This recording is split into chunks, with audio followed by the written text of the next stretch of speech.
my name's Darren, and the photo was taken on a family walk, and it was just, we used to go on a few walks, nothing mega, but that one always stood out because of this bridge, and my great grandma used to live around here, and so it was always like we always used to sort of visit every sort of 3 or 4 weeks, and so it was a bit weird for a kid because she was dead old and really old-fashioned house. But you know, that walk was always something that we did that was sort of completely different from that experience. I remember more about the photo because it's a photo that was always on the wall at home, and just things like wearing those anoraks, and I suppose it's the photo that's in my memory a lot more than the walk and singly the bridge, you know, because it was a bit of a standout occasion to go across that bridge. So, just before you cross the bridge, there's this stye that I'm sat on with my brother Craig. At that point, you go over the stye, then sort of turn right, and then go across the bridge to complete the sort of circular route, really. My brother sort of grew quicker than me, so by the time he was about 11, he was as tall as me at 13, you know. So, and we hung around and did lots of stuff together all the time, really. Where we lived, we had a wood behind our house, so we'd always play in a garden or go through the wood onto the park behind, and so yeah, we shared a bedroom for a while, for a long time. So we were very close, and we always did stuff together, and similar interests, both loved playing football and lots of sports, really. So yeah, you can get a bit tagged into the cliches, can't you? He was always the nicest person, he was always smiling and stuff like that. I mean, and he did smile a lot and was very positive. But he worked as a joiner, and he got an apprenticeship with the council, which was much sought after, and then he started working for a window firm, and he had this great relationship with my dad through that, because my dad likes doing all that. You know, my dad's quite skilled with that, but he sort of those last couple of years when he was sort of working, he got himself in a position where he was sort of almost living the dream. You know, he had a great life, and he was really carefree, but he was achieving good things. You know, he almost certainly would have ended up in a situation where he would have bought and renovated somewhere, and you know, you sort of really felt there was a really good future. We go to the grave, and that's buried in the church that my family's associated with, because he used to be a bell ringer as well, because my dad rings the bells, so he you know, Craig would ring the bells there. And so I go there, and soon after he died, I used to go there like every Friday. I had 2 young children then. My wife worked in the morning, and I would go to work in the afternoon. So I had the children in the morning, and I'd drop them off at my mother-in-law. So I used to have a routine then of I always went on a Friday, and we sat down on the grass and had something to eat.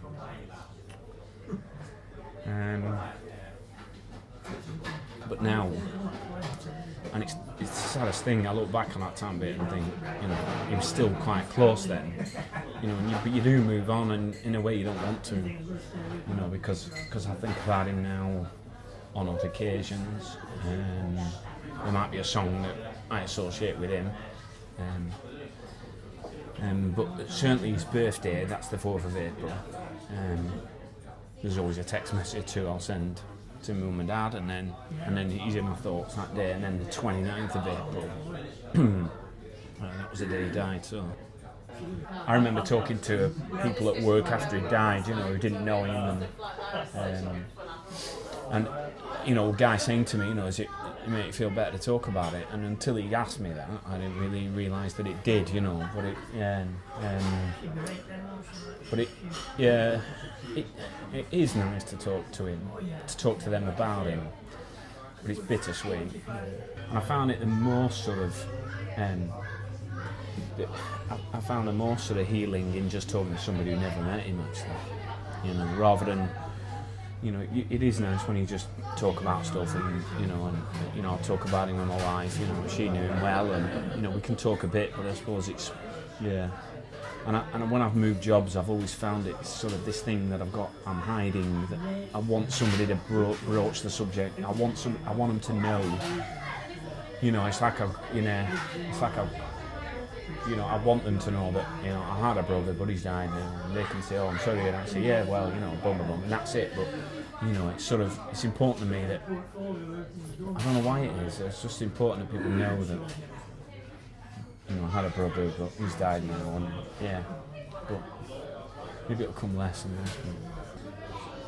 The really tough thing in it for us, or for me in this, and well, it was for everybody, was that it was sudden. We didn't expect it, and I'm sure people have had a shared experience. But I went through a period of time where it was so shocking that I almost felt like it wasn't real. I seriously thought I was going to wake up. Weeks and weeks afterwards, I seriously thought I was going to wake up, and it hadn't happened.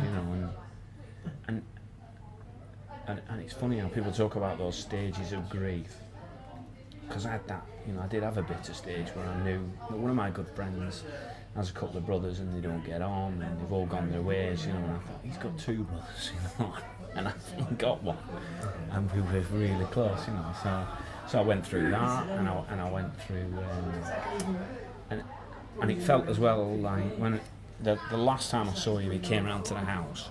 And he couldn't stop, and I said 2 or 3 times, you having a brew, no, I can't stop. And it seemed like everybody else saw him after that, and it's all those little things were a big deal.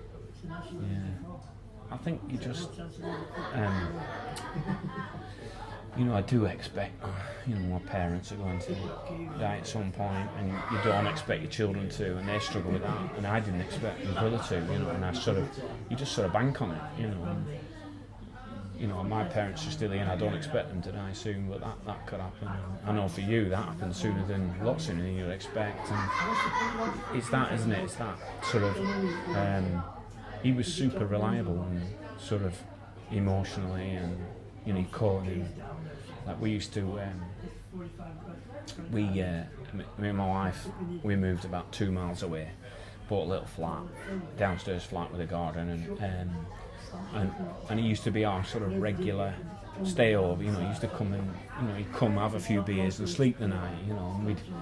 And we always had this tradition where we always watch the Grand National. It's always a fun day, so we always have a drink and watch the Grand National, have a bet. And so now we still do that with our children. They all have a pound or two, and we always put a bet on for Craig.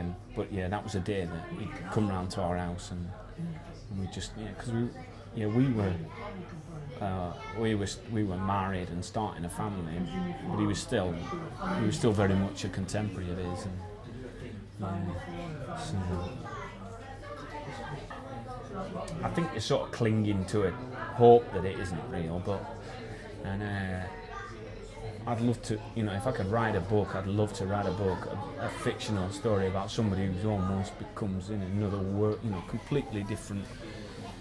You can't take it in and can't believe it, and just, but because it just felt so unreal. But yeah, and you can understand why.